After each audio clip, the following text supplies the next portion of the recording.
It's a great pleasure to be back here. My name is Adil Najam. I'll be the moderator for today. It's a wonderful pleasure to be here with Dr. Moeed Yusuf. We'll be hearing from him on the topic of insurgencies in South Asia, with a particular emphasis on his work in Pakistan.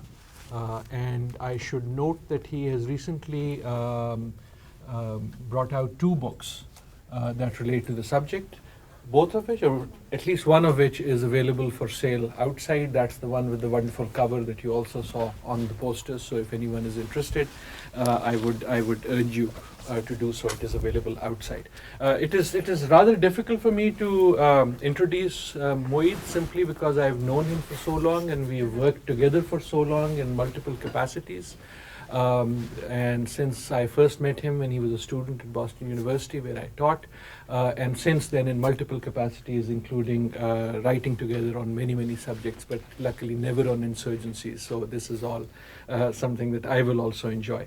I will simply say that he is currently with the United States Institute of Peace, USIP, in Washington. He is the director of the USIP's program on South Asia. He has worked a lot on many aspects, particularly in Pakistan, but across South Asia. He was recently, when did you come back?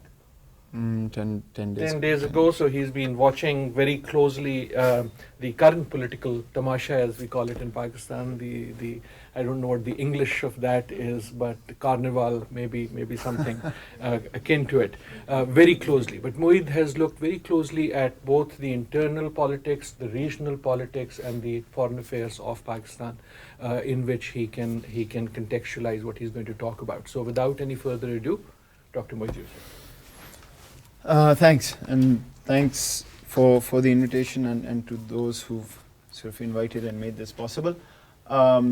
And thanks for the introduction. The basic bottom line is I've been a bad student of his for a long time, so he's been too nice.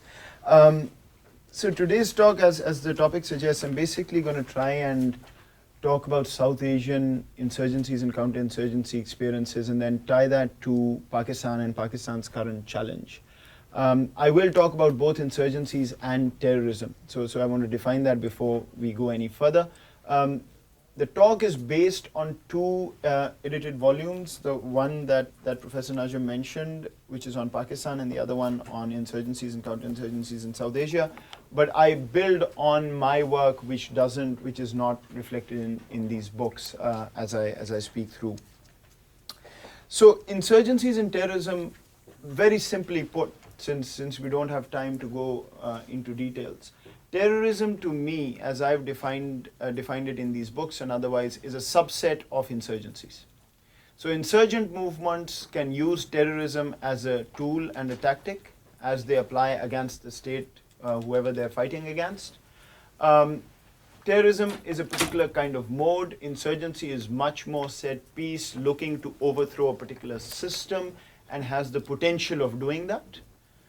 Terrorism in itself is a tactical tool which feeds into insurgencies, but can also be used outside of an insurgent environment. So essentially, it's a larger piece, and terrorism is a subset of that.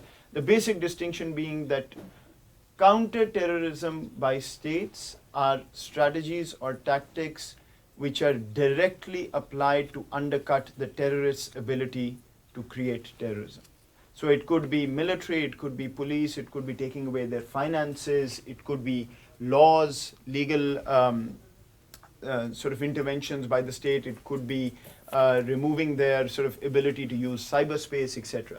Insurgencies also include, or counterinsurgencies rather, also include de-radicalization, education, development, and everything else around that. So that's essentially the distinction that I draw. Why the books? Very quickly, the insurgency one, very simply, because virtually everything we know about counterinsurgency over the past 12 years has been informed by two cases, Afghanistan and Iraq.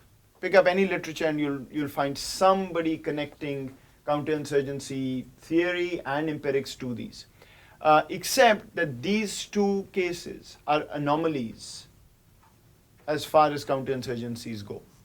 And the basic reason they're anomalies is that the principal counterinsurgent in both cases is an external force. which is the US and international forces, which came in and sort of used the local forces, but they remained the final arbitrators of how the counterinsurgency was fought. This book deals with India, Pakistan, Nepal, and Sri Lanka. And the reason is, again, very simple. When you look at South Asian insurgencies apart from Afghanistan, very little of what has happened in Afghanistan is actually transferable in terms of learning lessons. And so the idea was to really do an indigenous kind of study with indigenous writers from these countries to understand how their insurgency and counterinsurgency experiences went. The counter-terrorism book on Pakistan, the rationale for that was that virtually everything you read on Pakistan's counter-terrorism is about the use of military force. The military went in X place, cleared the area, held the area, took over, lost, etc. And so this book really has one chapter on military, but then holistically talks about the policing aspect, the legal aspect, the financial aspect, cybercrime, the political aspect of counterterrorism, if you will. So that's basically the idea of why these books were put out. What I'll do here is give you a few conclusions of this and some of the other work. I've looked at 13 other insurgencies apart from this in my own work. So I'm bringing those together to give you some conclusions, applying it to Pakistan briefly, and then I'll be happy to sort of talk about it more in the Q&A. First conclusion is that, interestingly, the South Asian example suggests that irrespective of the type of state you're talking about, democratic state like India, monarchy in Nepal, military-dominated democracy in Pakistan, and sometimes military rule, majoritarian democracy in Sri Lanka, South Asian states tend to apply identical counterinsurgent strategies, which is force-heavy, use of military, paramilitary force, combined with non-violent approaches of counterinsurgencies, be it economic, be it political, etc., but very much force-heavy dominated. Insurgents, be they Maoists, be they Islamists, or the other kind in between, tend to also follow identical policies against states and operate in fairly similar ways across the countries.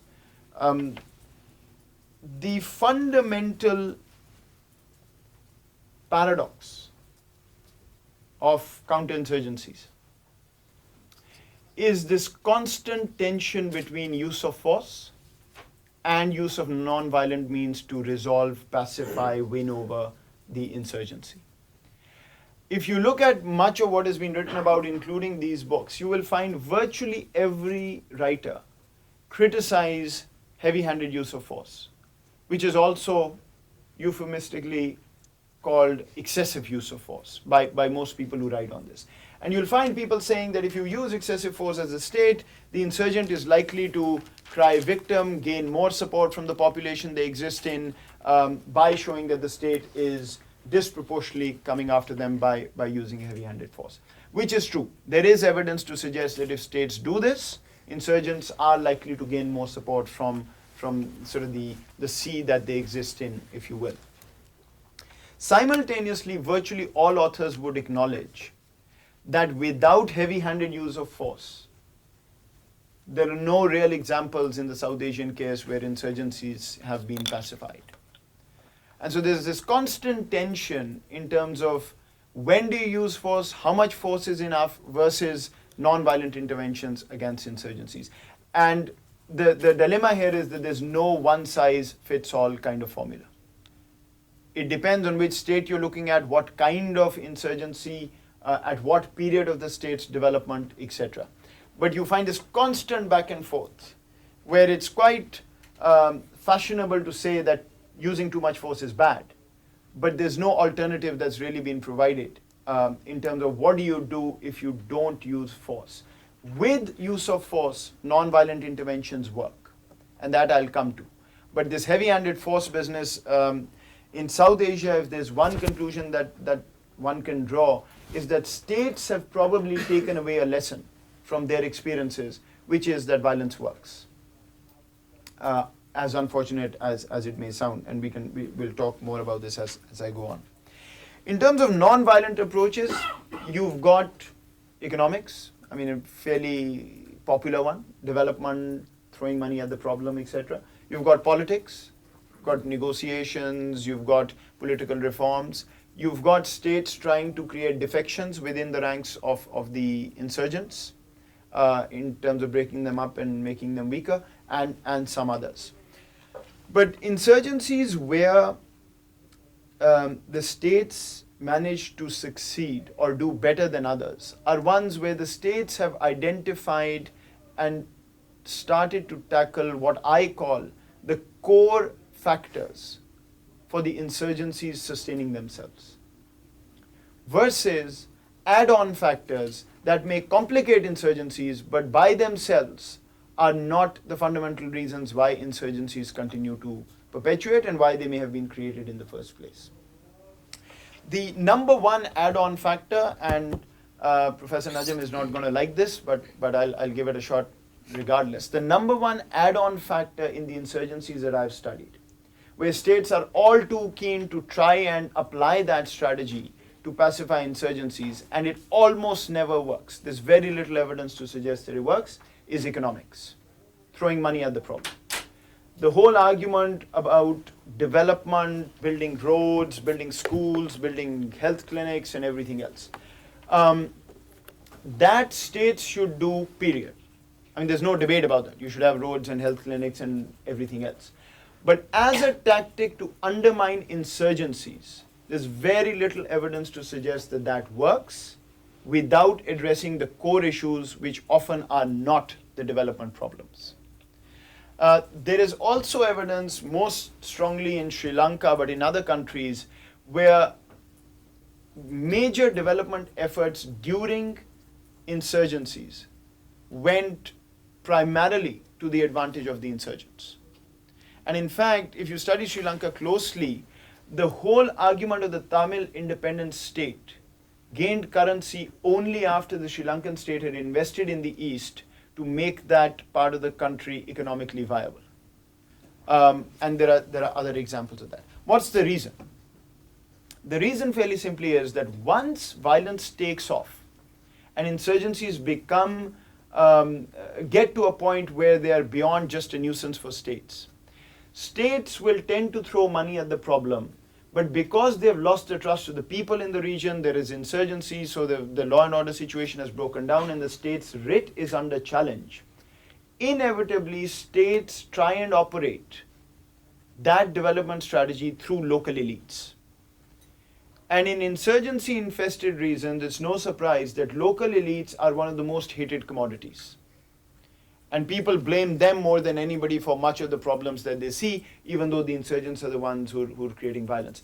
So when you go through the local elites, they will work through the same patronage networks that are part of the problem to begin with. There will be corruption, there will be pilferage, and people will not see the results of that development, because development becomes difficult by a factor of X when you have major violence taking place in a particular region.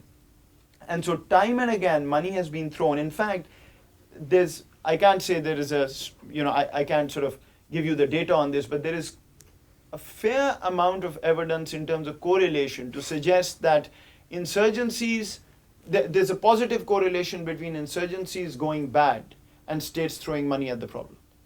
So Indian Kashmir, one of the highest transfers from New Delhi into Kashmir per capita, Pakistani, Balochistan, the numbers show that they're going up in terms of what the state is throwing at the problem.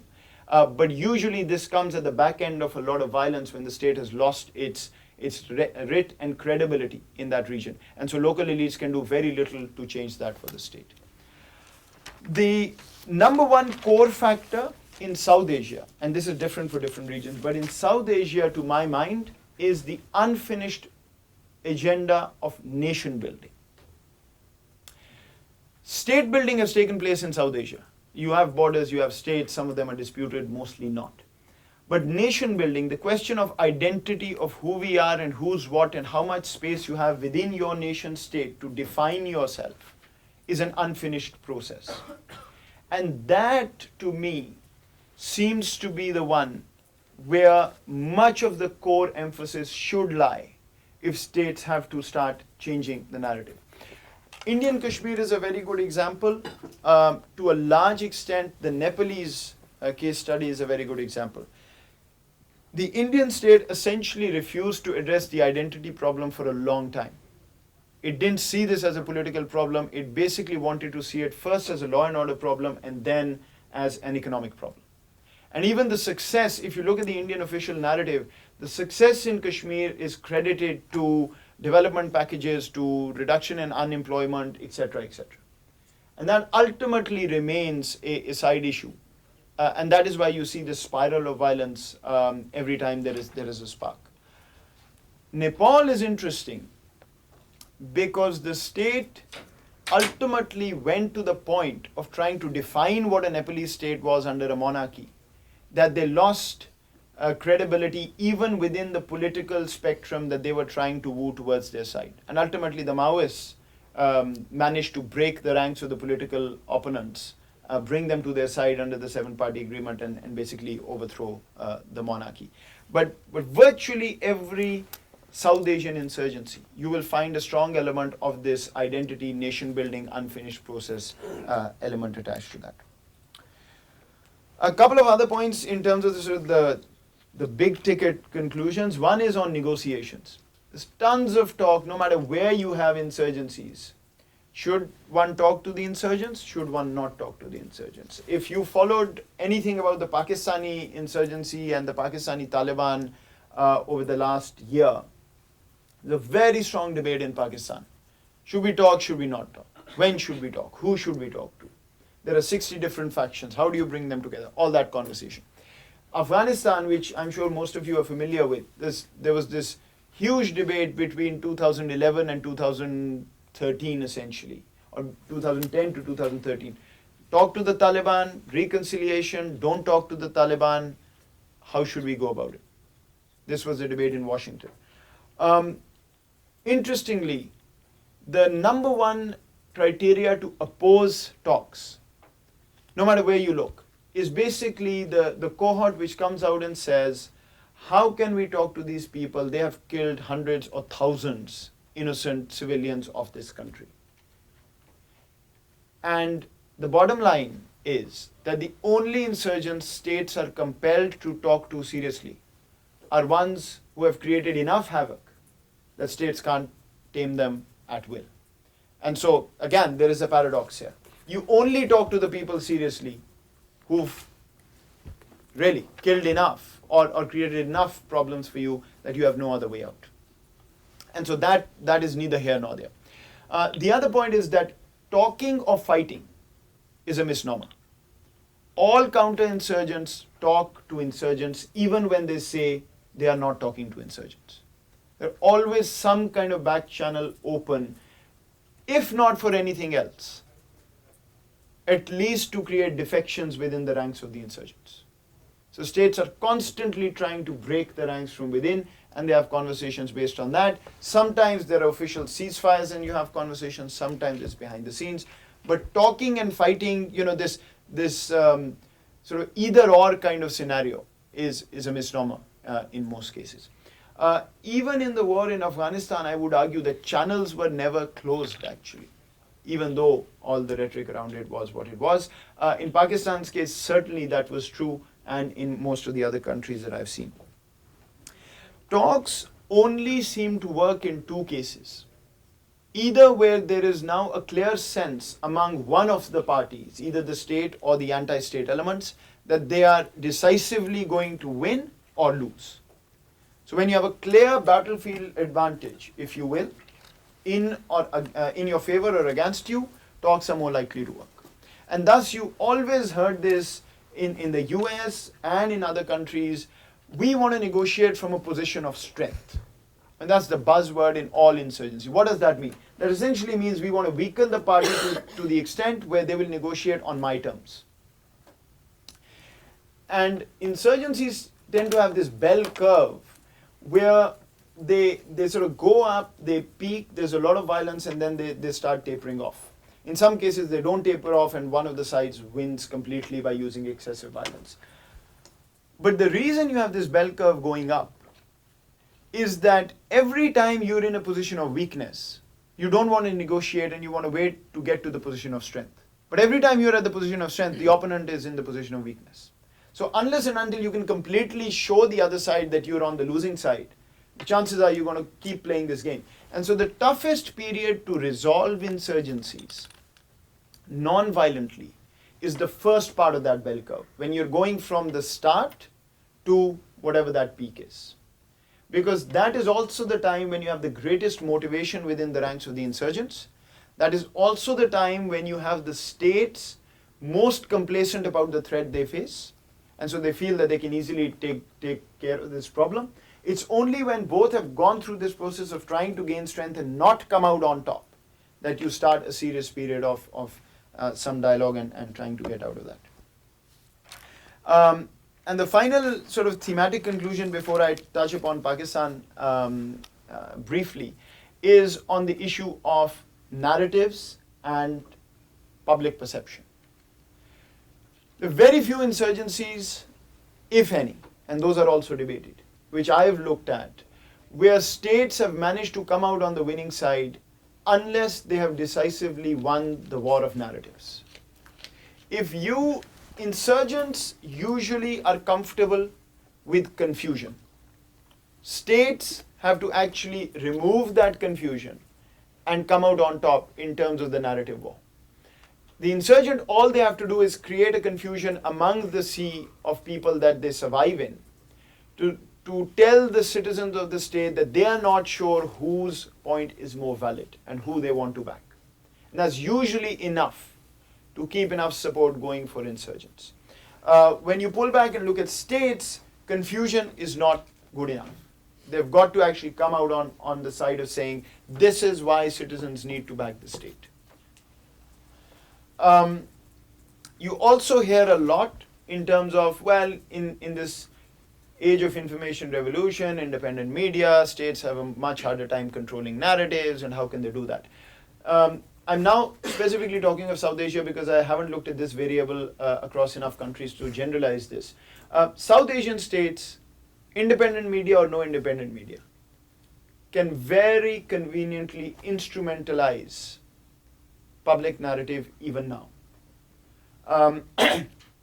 And they're fairly successful when they want to create narratives in a particular direction to manage that. They no longer have the monopoly, of course, so it's not like state-controlled media. But it's not only on insurgency, also in other work, I've concluded that the number one variable defining how a host country population looks at a foreign government, the number one variable is how the host government wants its citizens to look at that country. We talk about hearts and minds and putting in money and US aid going into Pakistan and Afghanistan. Why do people still hate us and all that? The number one variable is how does the Pakistani state and the Afghan state want its citizens to view the US? And the same logic applies to insurgencies, where they have managed to change the narrative whenever they've really wanted to, given whatever their counterinsurgent strategy was. How many of you know the Pakistani case well? The Pakistani sort of insurgency, counterinsurgency case in terms of the Pakistani Taliban? Okay, nobody. So let me just say that in 2007, 8, 9, Pakistani military went into this major operation in a valley called Swat, which, headline said was 60 miles from Islamabad or whatever, but there was this whole sensation around the Taliban finally taking over settled areas of Pakistan. The military kept arguing for months and months that they cannot go in and clear the area or operate there unless public sentiment is behind them. And then the Pakistani state went into a peace deal with these Taliban, essentially saying, we hand over the area to you as long as you don't encroach on further areas. That was the gist of the agreement, Sharia and everything else. The agreement fell apart. 70% of Pakistanis, according to polls, 70 to 75% were for that peace deal, because supposedly they were tired of Taliban violence and Taliban hanging people and killing people and whatever.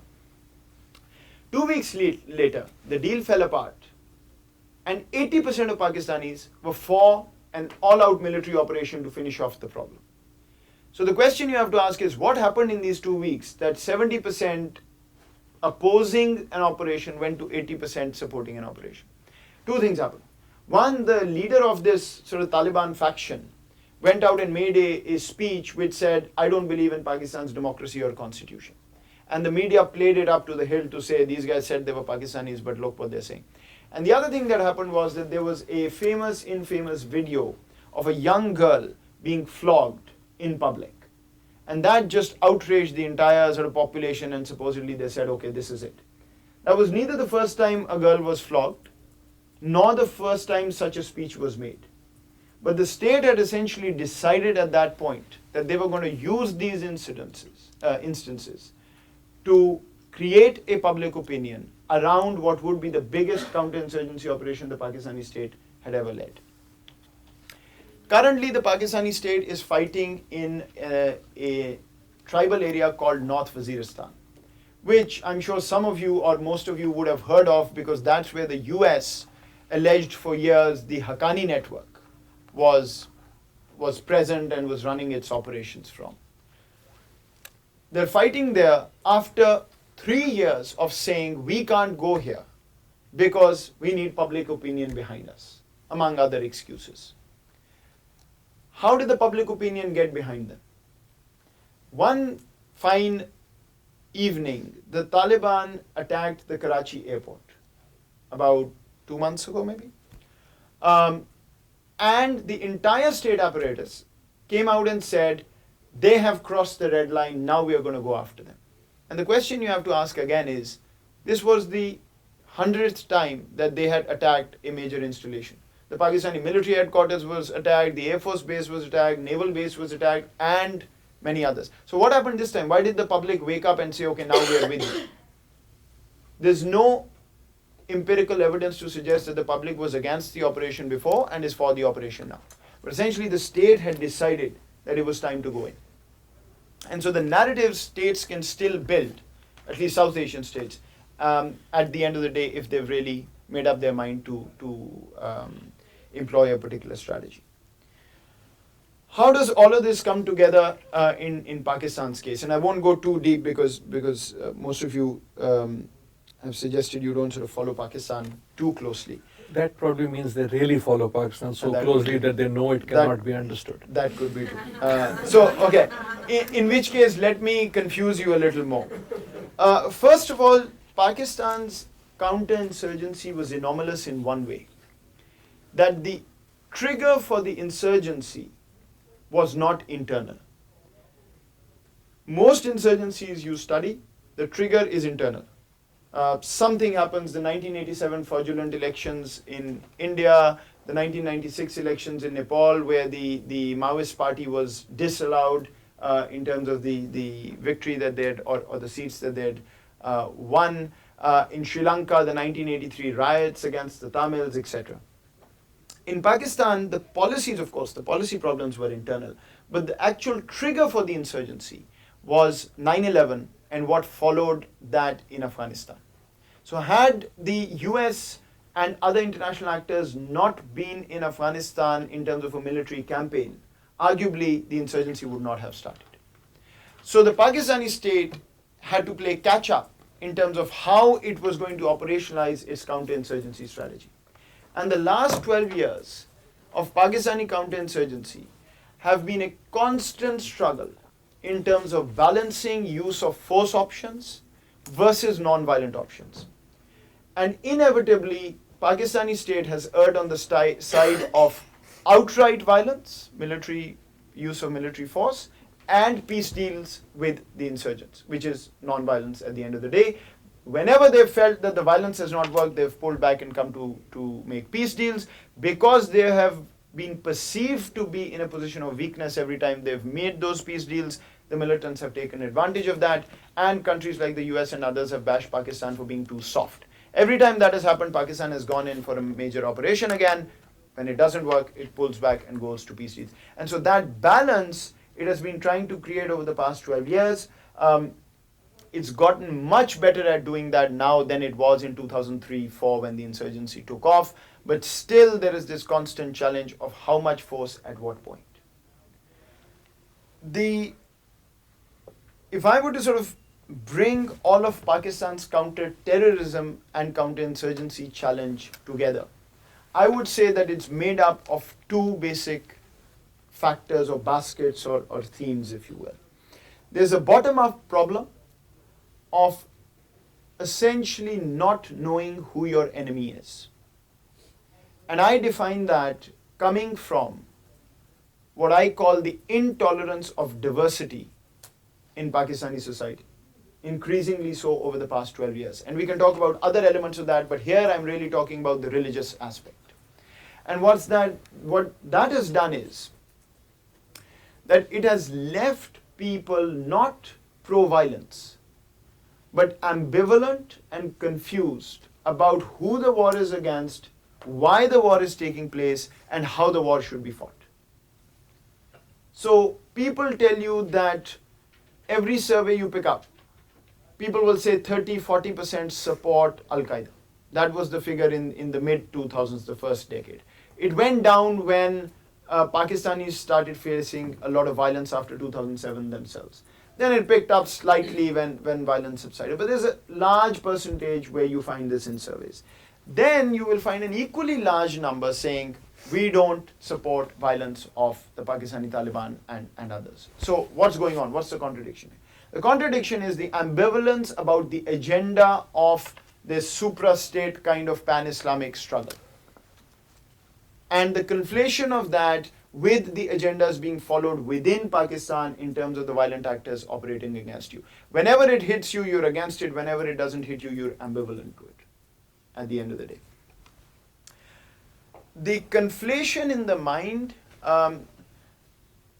which creates this intolerance of diversity or ambivalence, if you will, is along three nodes. And to me, the number one success story of the Al-Qaeda franchise globally is having achieved this conflation. And that reflects in Pakistan with the Pakistani Taliban and other outfits around the world. ISIS being sort of the most extreme example and the latest one. The conflation is, number one, orthodoxy of political Islam. I am here to defend religion and Islam because everything is going astray, Islam is under attack, and you Pakistani Muslims, of course, you understand that this is very problematic. The second note of conflation is this is all America's fault. America is after the Muslim world and Islam. It entered Iraq, it entered Afghanistan. How can you not support a jihad against the Americans? TTP and Pakistani Taliban, I'm not against the Pakistani state. I'm not against the Pakistani army. I'm only killing them because they are operating as proxies of this infidel force next door. 3 minutes. Huh? 3 minutes. 5. You said 40 minutes. Give me 7 more and Okay. it will be exactly 40. And the third node of conflation is governance. Your state can't provide you food, water, you're in poverty, things are so bad. How can you support this state over me? Because the problems of the state come from interest-based banking and everything else that you do which is not Islamic. It's not that people accept these arguments, but these three nodes of conflation have created enough ambivalence in the Pakistani mind, and I would argue again in the Muslim mind across the Muslim world, that you are not willing to stand up behind your state and challenge this outright. So there is this bottom-up sympathy or ambivalence towards violence, even though 99.9% of the people are not interested in violence. The second aspect of this problem, one is the intolerance of diversity. The second one is the state's lack of clarity and capacity to challenge the threat that it faces. Lack of clarity and capacity are tied at the hip because the state comes out and makes the argument, I don't have the capacity to go after every single militant group. And I'm mostly talking about the religious Islamist groups here, of course. I don't have the capacity to go after all of them at one time. So I will have to sequentially deal with them. I'll go after the most obvious threat first, and then the argument the Pakistani state makes to Washington is, I'm against the Haqqani network, but they're just not the first and priority for me. because I've got other things to deal with. My people are being killed, 50,000 Pakistanis are dead. When you say that, what you're saying is, I don't have capacity to go after all of them. It's a lack of capacity argument. But at the same time, you're also further fueling the confusion on who you are really against versus who you don't want to challenge.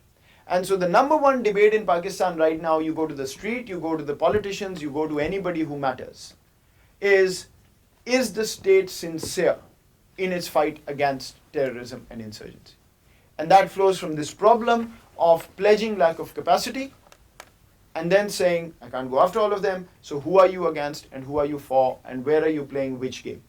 And then the world, argues Pakistan has played a double game and everything else. All of that flows into this.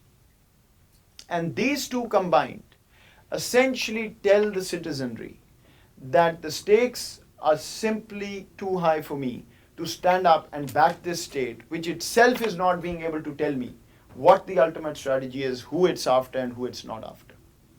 And add to that another aspect of the capacity problem, which is that the Pakistani state has increasingly shown its inability and lack of capacity to defend its citizen on a day-to-day basis.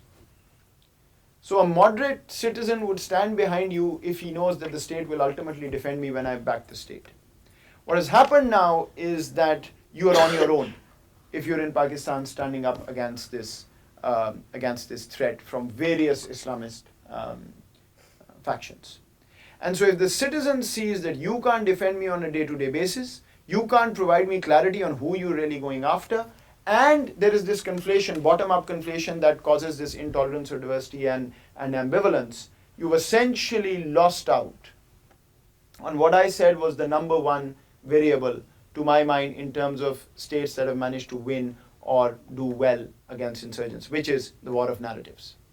Essentially, you're in this space where you're not losing, but you're certainly not winning either. So what the Pakistani state has ultimately shown is that they have enough capacity to make sure that there is no threat of state takeover by the Islamists.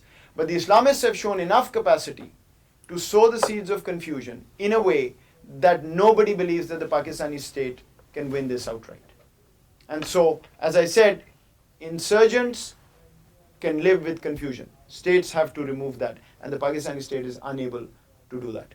Let me end by giving you 3 bullet points on what is to be done kind of thing. The best presentation is where I can give you all the problems and no solutions. This is kind of that, because partly I don't know how to employ these solutions, but I can tell you the 3 categories. Number one, it is only the state that can bring about the clarity on the question of who the enemy is. And that's the first step before you can expect your citizens to stand behind you in winning the war of narratives. Second, and here I'm only talking of Pakistan and much of the Muslim world. This is not necessarily applicable to other countries. Across the board, one cohort of people, of society, segment of society, that has proven completely incapable of challenging the Islamist onslaught, narratives-wise, is the liberal elite. They're basically completely irrelevant to this game.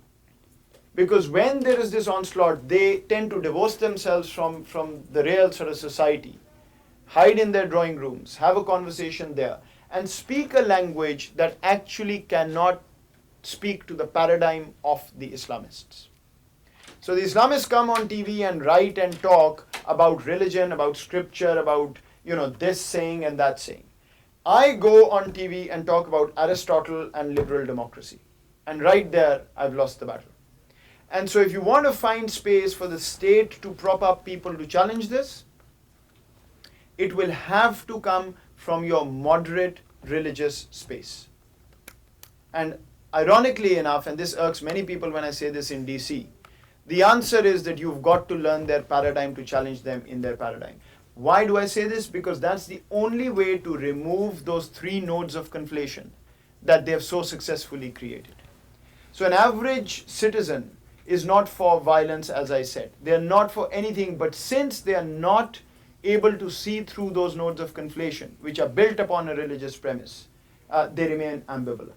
So it's the moderate religious space that will actually do the trick, not the liberal elite, unlike what most of the money goes into from countries like the US and others is in that liberal elite space. And the final point I'll make, and I don't have time to discuss this, is that militaries and paramilitaries have usually shown to do fairly well at the end of the day in terms of clearing areas where insurgents are. The real sort of victory and defeat kind of difference is ultimately made in the insurgencies that I've studied through civilian law enforcement and criminal justice. It's your police and your courts which ultimately determine whether states can come out on top, whether there's going to be a deterrent for insurgents to join the insurgency ranks, whether your state institutions are going to have a morale which will keep them going against all odds. If your courts are acquitting 80% of the accused terrorists that go into courts, more than likely your institutional paraphernalia against insurgencies and terrorism will collapse sooner or later. And Pakistan is a great example of that. It's the second highest acquittal rate of any country that has ever faced terrorism, anywhere between 70 to 80%. And police is, of course, tied to that because it's the police, prosecution, and court system. And the final sentence is that the last 2 points that I've made, the moderate religious space and the law enforcement criminal justice. Countries on the outside looking at countries facing insurgencies and terrorism, look at data across the board. These two will be one of the least priorities in terms of where efforts are made and money is put. Thank you very much. Moeed has, of course, raised a whole number of questions and a whole number of interesting points, and I'm sure there'll be lots of questions. If I can use my prerogative to ask two very, and then open up the room for more questions. One is this sentence you ended with, but also the ones you began with, that countries face insurgency, and you made a big point on the books about how they are focused on indigenous state response. So I find your entire discussion very state-based, and I wonder if that is being challenged by the type of insurgencies being felt. So you said, terrorism is a part of insurgency. How does 9/11 fit into that? Was it an insurgency against the US? Probably wasn't. How does ISIS fit? Which in some ways it seems doesn't care which state it is in, as long as it is in any. And this model that seems to be there, that insurgencies are very state-based, their countries face them, and therefore countries respond to them. And you made kind of outside actors irrelevant. Am I reading that right, or how would you?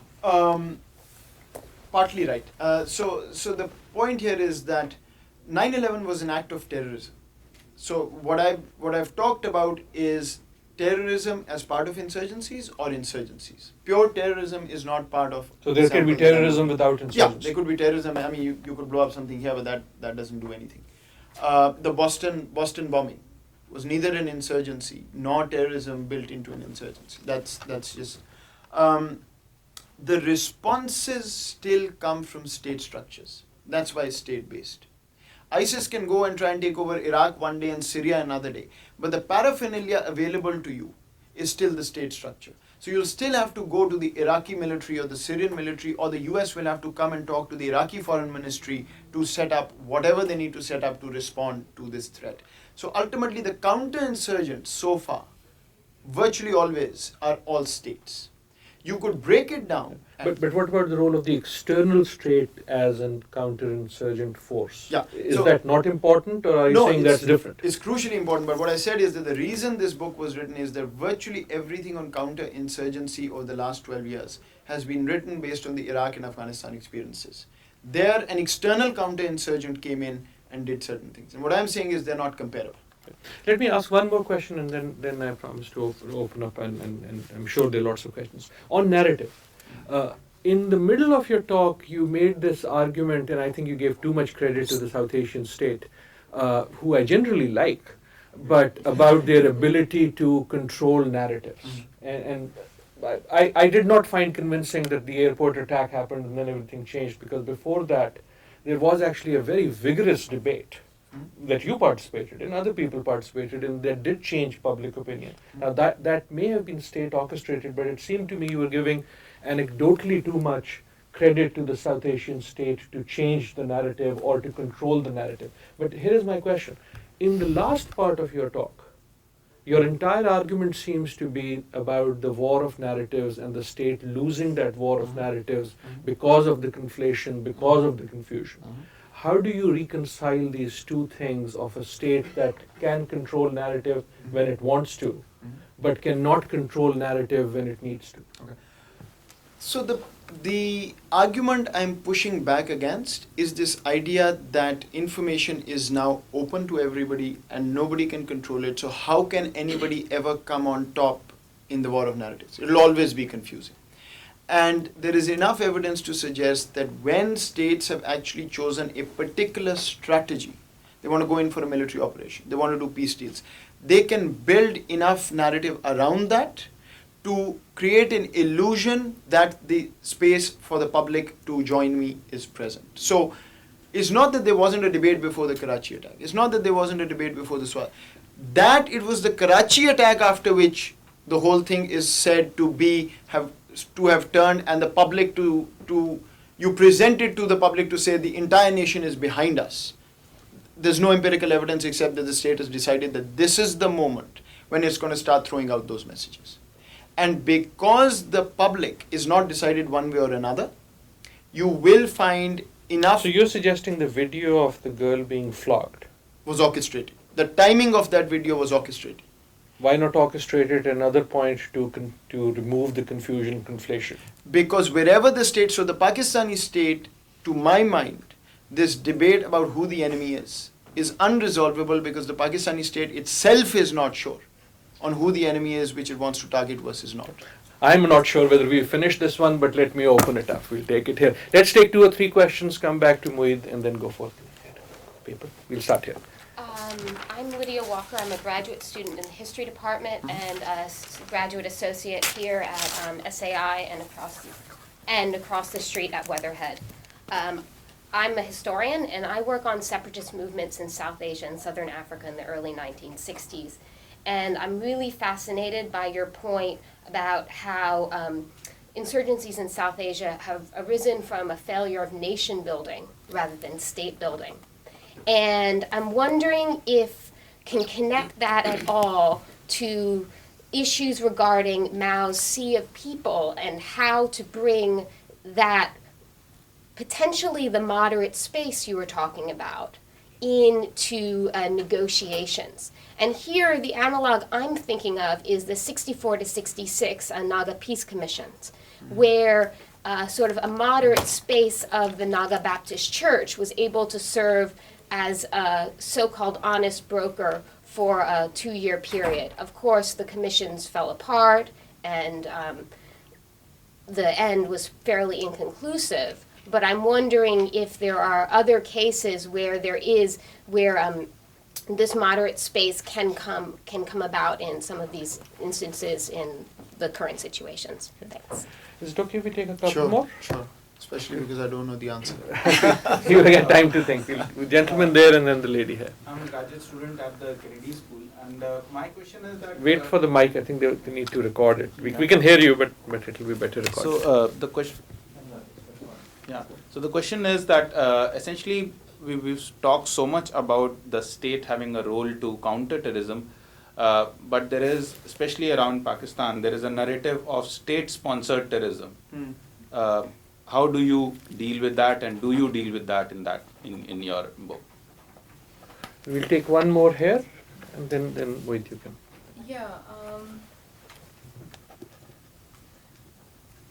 Yeah, I'm curious about your conception of terrorism, and within that, the conception of insurgency and counterinsurgency. And I have somewhat of a problem in the way that you conceptualize and characterize these categories, in the sense that you kind of take out politics out of the equation. I mean, there is a politics to terrorism. and there is a politics to insurgency as well as counterinsurgency. Now that may be of a dubious character, or that may be incoherent and opportunistic, but I think it needs to be accounted for in order to make sense of the rise of terrorism and terrorist activities at a global level. And so I'm asking you if you've thought about, so what are the politics behind these acts that are informing them and sort of, contributing to what you call confusion and conflation within the social structures of Pakistan.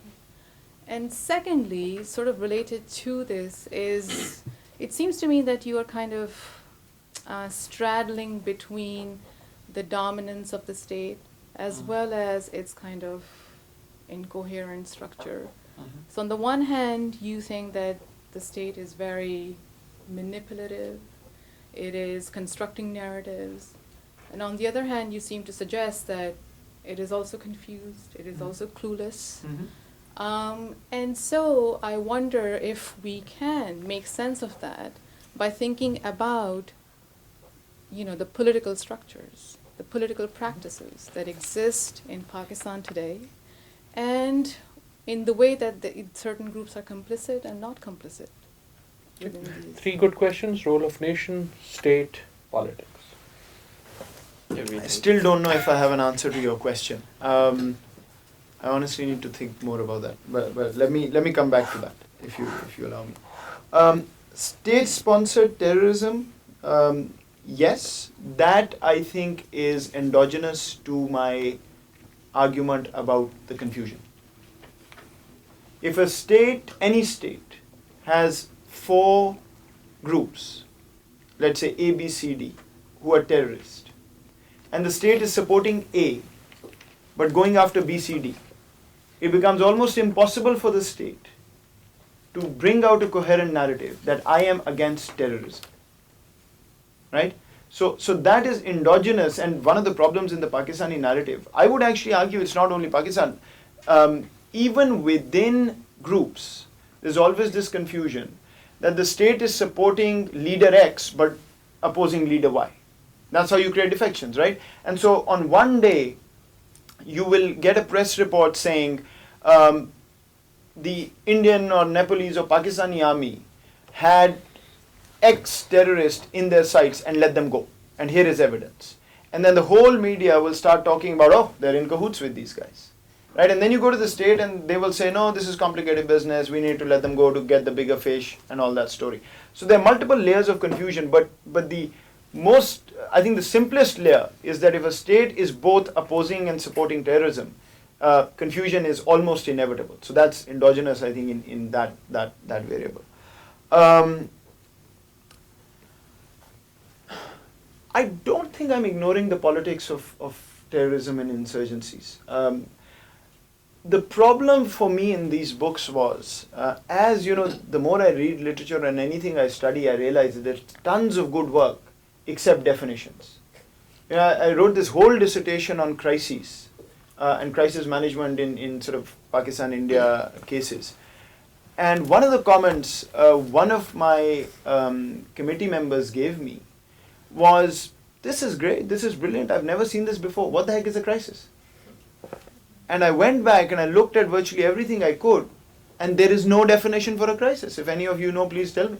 But when you see one, you know it. Yeah, exactly. And so that's exactly what my dissertation says. Don't worry about it, you'll find out when it happens. And so my problem was that there's tons of talk about insurgencies and terrorism. No clear definition. Interchangeably used, somebody uses it. Basically, people had conclusions and I saw them fitting whatever worked best for that. So I came up with what I admit is a fairly simple way of distinguishing, which is that I'm not interested in terrorism as a one-off incident. Boston bombing, I'm not interested in. I'm interested in insurgencies, which are much more settled, set piece, and the counter-insurgency will include not only going after these people, which is counter-terrorism, but also de-radicalization, education, everything else the state does. So it's basically just looking at it as a subset of terrorism, as a subset of insurgency. But I think the politics is built into this. Because if you have an insurgency and if you have terrorism, which is part of an insurgency, the political variables that are feeding this, I think play a role into whatever is happening. So partly when I say add-on and core factors, that's also, when I say economics is add-on and the core is nation building, I think that's built upon politics and identity. So I don't think I'm ignoring that, although it's not an explicit variable that I'm looking at. Also remember, I sit in Washington, D.C., so none of what I'm telling you, you'll find here. You'll only find facts in these books because it's policy. But at the end of the day, I think it's part of this. Your question on the dominance of the state, I think so let me sort of explain one more time. Let's see if states can be confused overall, but very clear in specific strategies. States can be confused on what the terrorist threat is, how serious the insurgent threat is, how to tackle it overall, who to talk to, who not to talk to. But it can be very clear that I am going to launch a military operation tomorrow against this territory, this group, and I'm going to wipe this out or do whatever. I'm going to talk to this guy and not this guy. So on that particular level, they are clear. On the grander scheme of things, what does this give me? How do I communicate this to my people? If I've told them I'm against all terrorists, I'm talking to one and letting the other run away, that's where the confusion comes. So the meta-narrative is much more difficult to create than a narrative around a particular instance or a particular strategy. Nation building, how does it happen? You don't want to touch it yet? Let me come back to that. I think that's too deep. I don't know. Can I push you before I take one more on the state-sponsored issue? You've been doing this for years. Yes. And this brings back again the external actors. Maybe I am beating my own older horse, but whether it's India saying Kashmir is state-sponsored, Pakistan saying Balochistan is Iran-sponsored, Sri Lanka saying Tamil is India-sponsored, Nepal. So, is this on the part of a state a way of managing the discourse at home? Mm-hmm. Is it a tool of foreign policy as opposed to counter-insurgency policy? And how does it actually impact the counter-insurgency? So these conversations are part of the foreign policy narrative, they are part of domestic management of the issue. Absolutely. But how do they impact the counter-insurgency? That's a great question. I didn't cover it. It is in some of my other work. Pakistan, India, Bangladesh, Sri Lanka, and Nepal. All five have used this argument of external actor to the hilt. All five are correct. In each counter-insurgency, there were external spoilers. The only difference is that states use this to whatever level they want to use it. They'll use it every day to basically, absolve themselves of the internal problems. But it is absolutely true beyond doubt that in each one, there were external spoilers who played a serious role, partly because the unfinished process of nation building aside, not all state building is agreed upon within the region. So the strategic interest as perceived by Pakistan vis-a-vis India, India vis-a-vis Pakistan or Sri Lanka, etc., have led external actors to play a spoiling role. My argument on that always to states is, when I speak to sort of these, in these countries, you basically have to take the external spoiler as a constant, because you have very little space to change that, apart from, crying bloody murder. In the region, has there ever been an external enabler as opposed to a spoiler? Not enabling the insurgency, but enabling a solution? In every counter-insurgency, once the external actor has realized that it's going to be on the losing side, it has gone to help the state to get the final solution. India in Sri Lanka, Pakistan peace process with India, India in Nepal, and increasingly Pakistan in Afghanistan. Whenever they see that this has gone far enough that either this is going to come back to haunt them or they're going to be on the losing side, they very conveniently jump ship, go and support the state in the final stages and deliver whatever. Take a bunch of other questions. My name is Malik Siraj. I'm a student at the Kennedy School and a journalist from Balochistan. Good to see you, Moeed. Thank you so much for this wonderful presentation. I think I will be repeating what Adil was actually saying, but as you said, the insurgents succeed by continuing the narrative, or creating confusion. I think one of the barriers for Pakistan to fight all insurgencies has been to maintain the status quo, the official narrative, to, like, even in Balochistan, for instance, we have had 5 insurgencies. It started from 1948. Every time the state creates confusion. Now the current insurgency in Balochistan is in the 10th year. And everyone back in Islamabad subscribes to the official narrative saying, well, India is involved, some Sardars are, creating trouble. So seems to be confusion. Similarly, if you look at the Taliban insurgency, even Pakistanis said Indians are involved behind it. When Malala was shot, they said it was a conspiracy, they just played it themselves. So I think in Pakistan's case, that overall argument does not apply, that confusion has helped the insurgents, it has helped the state very much. The state has perpetuated confusion, and that's how it is, dealt with all these insurgencies.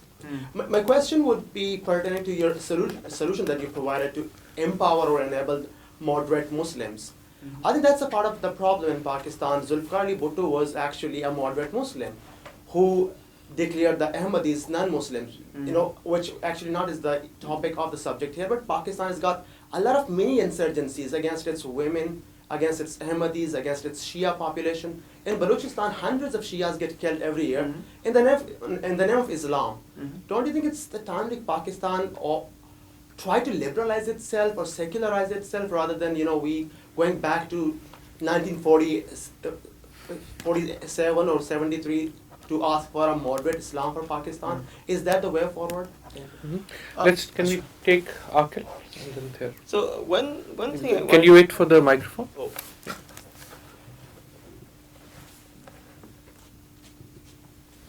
Thank you. So advance apology if this isn't too coherent because I'm badly sleep deprived. So if this doesn't come out right, you can ignore the question and move on.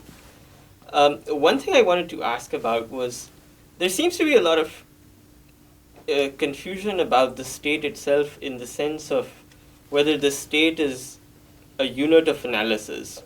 I mean, it's a structure, it exists, but, and you kind of see this across the board. For example, the state giving space to non-state actors seems like there's confusion within the state about this monopoly on violence. But it shows up in other places too. For example, when the state acts against Lal Masjid, Musharraf, there's talk of trying Musharraf about it. There's a lot of debate about that.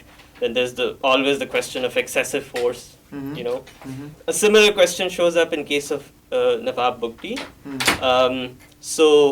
Musharraf's action, the idea of trying him, should the state, should he be tried, or should it be thought of as an administrative decision by the state? Should we give the state some leeway to make that decision, or not? And so this is and you see this across the divide, liberals as well as people on the religious right.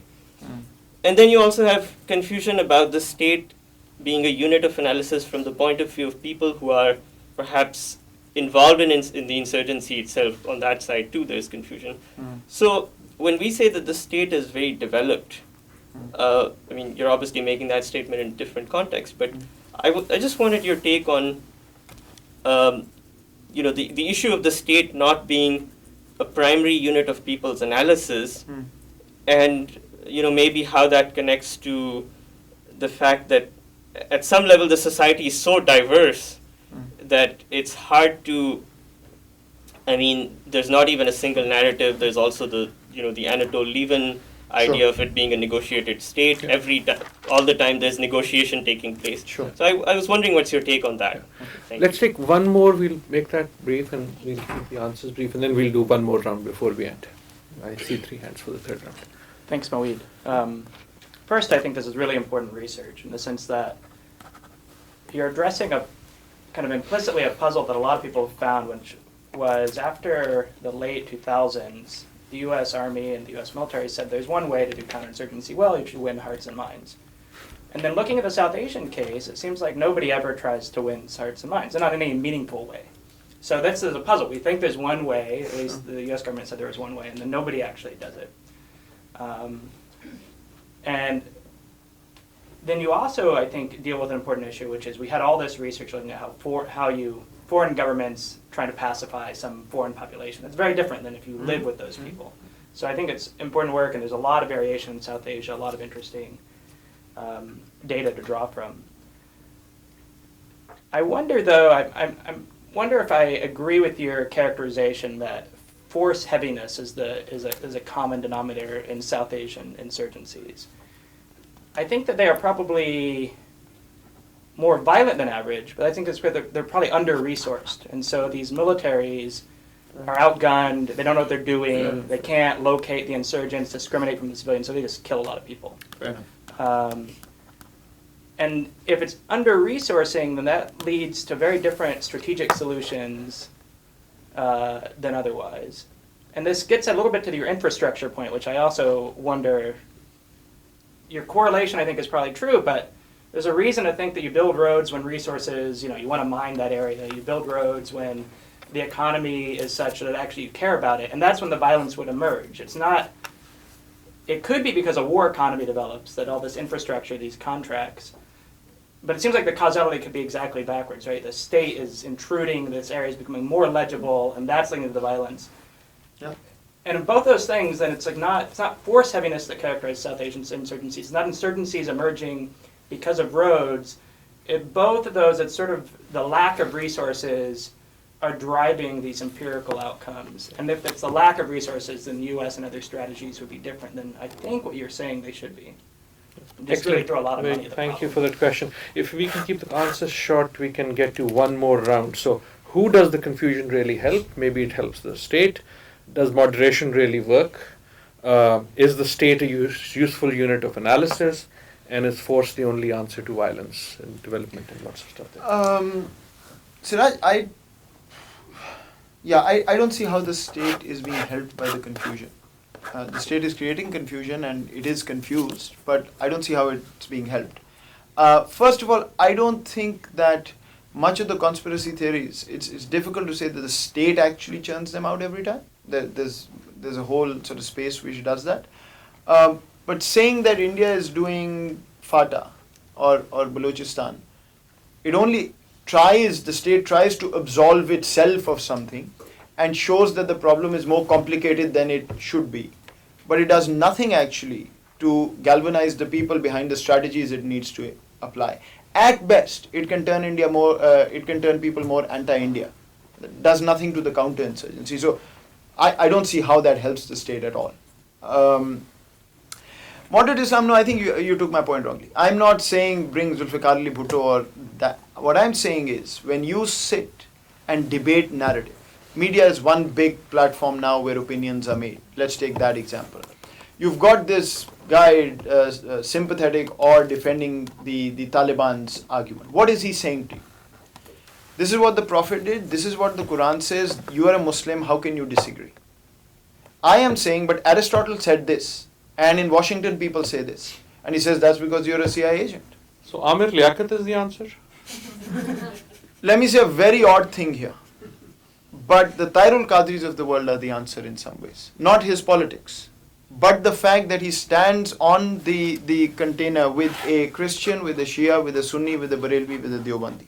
My point is not about Islam. My point is to challenge them. The classic Niebuhr political science argument.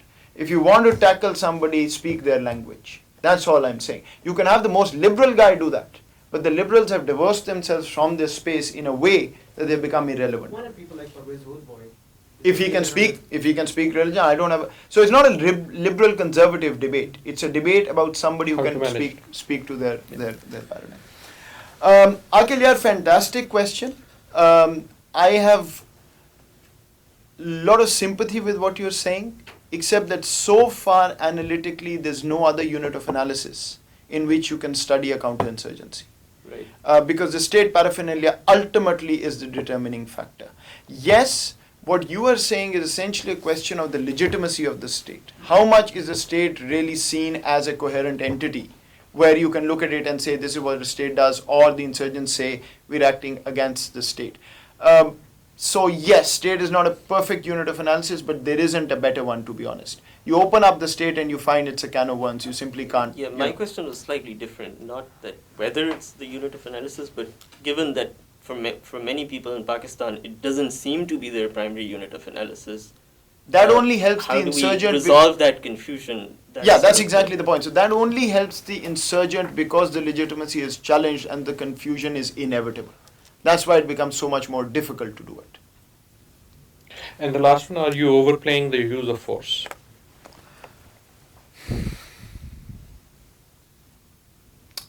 Or underplaying the use I of development? think there is more violence than force heaviness if you really want to get into the technicality of this. That point I accept. Under-resourced, I'm not entirely sure. They don't know what to do in the beginning, yes, except that states that have had multiple iterations have not learnt much. So the Indian state has had many experiences, the Pakistani state has had many experiences, but when they go to the next insurgency, it's almost like they never learnt anything from the previous one. And so they can hone in on their strategies and tactics, but the quantum of violence, if not force, doesn't seem to change. In fact, in some ways, it goes further up. And so some of the South Asian militaries, I think the lessons, if you talk to the Pakistani one, the Indian one, who I've talked to, I haven't talked to the other two enough, is that no, violence works. Look, we did this because we use force. So there, I think. One more round of questions. Lady here, lady there. Will suddenly all hands go up. If everyone promises to keep the question short, we might even get for more. Thanks, Moeed. Really interesting. I have two short questions. The first is, in your study of insurgencies in South Asia, could you elaborate on whether counterinsurgency strategies have differed when the insurgencies have been urban in nature? And I'm thinking because we have the TTP now moving into Karachi, and that's inherently a different type of insurgency than what we And see. ISIS into Peshawar. Right. Pamphlets being distributed, right. And then my second is I'm interested in the conversation we're having about narratives, and I share Professor Najam's initial point that he raised about the confusion, this tension that you were getting at. And I wonder if we should take a step back, and I'd be interested to hear what you think about why narratives matter at all. What is going on in terms of if the state can manipulate the narratives in the manner that you're suggesting, then why should we care about this? Okay. If I can go just in the order that I saw the hands and get as many as possible. Lady here. Sitting in the front in the blue. No. Yes, thank you. I asked that question. And then the lady next to you. Okay, quick question on this two aspects. Thanks for the very interesting talk. But what about the players within a state? For example, in Pakistan, for the military to maintain its legitimacy and very high location and its power, it's important to have a kind of an existential threat going on. So I don't know when it becomes a really tipping point for that. And for in case of India, the expenditure only on Kashmir is about close to $2 billion a year, and most of it goes to military and paramilitary forces. So there is a very entrenched interest in maintaining that thing simmering. So at what point you think when all these forces will come together, the democratically elected apparatus and the military and the paramilitary to do something about it? Lady next to you. Lady next to you. You don't? Okay. Wow. Then the lady right behind. I was scared. My apologies. Hi. So kind of going off the importance of narratives, I was kind of wondering, you played a lot of emphasis on the role of state actors, external governments as well, but I was wondering when the state voices are no longer credible, or in cases of state-sponsored terrorism, or even when the army or military in cases are no longer credible just because of doubt and increased violence that has resulted. For example, Kashmir, I was wondering, what role do you give to critical voices in the community, whether those be imams or community leaders, at a point where the narrative being given to you by the media, by the government, is something that's no longer being willing to be believed? Especially in cases where I think when the state is no longer credible, you have a susceptible population that actually succumbs to terrorism more just because they no longer align with what's being fed to them, but they not necessarily have a narrative of their own. The incredible state. We only have time for one more question, gentleman in the green. I know Moeed will be here afterwards, and he can also. But that will give him at least time to try answer that some of question. these. Yes. Thank you. Back to the We'll talk. issue of nation building and how so many of these problems come from a failure of nation building. Maybe you could talk more about nation building. What are the key ways that, key elements of that, and how they failed? What are the primary issues or ways that they failed that you've seen? Yeah. And this brings us back to the first question. Any of these by way of concluding thoughts? Very quickly, Nilofer, the biggest difference here is that militaries are almost irrelevant to urban settings. So when you talk about counterinsurgency, that's one of my points about law enforcement and criminal justice. Not that they can't be used. Paramilitaries have been used, if you take the Indian state's perspective, fairly successfully in some urban areas. But at the end of the day, I think that's the fundamental difference here. Why narratives matter? This question has been asked me before. The Washington DC answer is, because every insurgency I've studied, this is a clear correlation. If the state is not on top in terms of narratives, the answer is not good. The more academic answer to that is that this is such a complicated field that nobody's really opened it up to the point in the insurgency environment that I know of where I can give you a definitive answer. There are a number of factors which I can talk to you offline which feed into narratives, and why, if the ultimate goal of the state is to get the people behind it to go for whatever strategy it's going, then there are certain variables that must be in place which factor into narratives. Otherwise, Pakistan is a good example of a country where what you see in poll data is that high opposition to violence. Talk to these people, they're Pakistanis, they're Muslims. Very high support for military operation just before the definitive military operation, and very quickly back to anti-military and pro-talks. Because it's momentary support for the state strategy where they've brought clarity, but the overall confusion sets in immediately after that phase is over.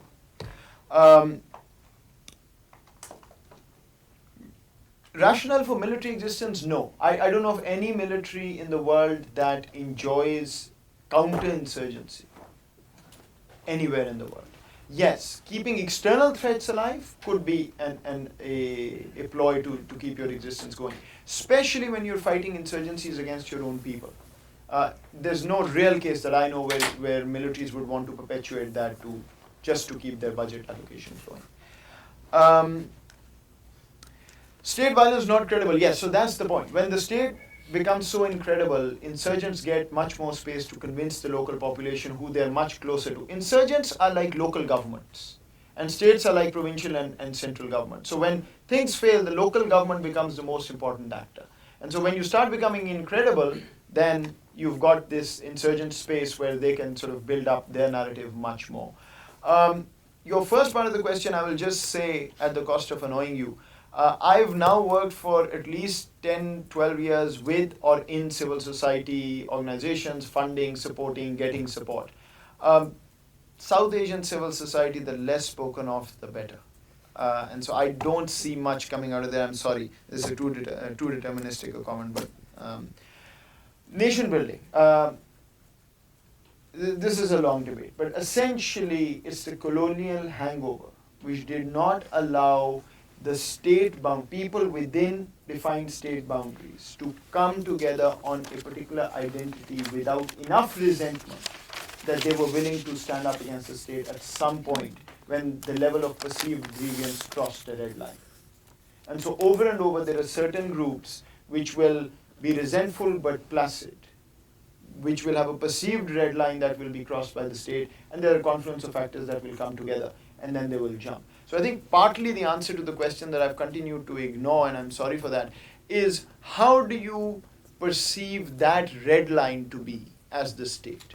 What is the space that you have in terms of your strategies of annoying people but not forcing them across the red line? Within that space, you can find this moderate sort of cohort or whatever you're doing. Once you cross the red line, to my mind, it's almost like a paradigm shift. And then you have much less, the tools available to you actually decrease exponentially as you go beyond that red line. But I can't define it for you because it's so case specific.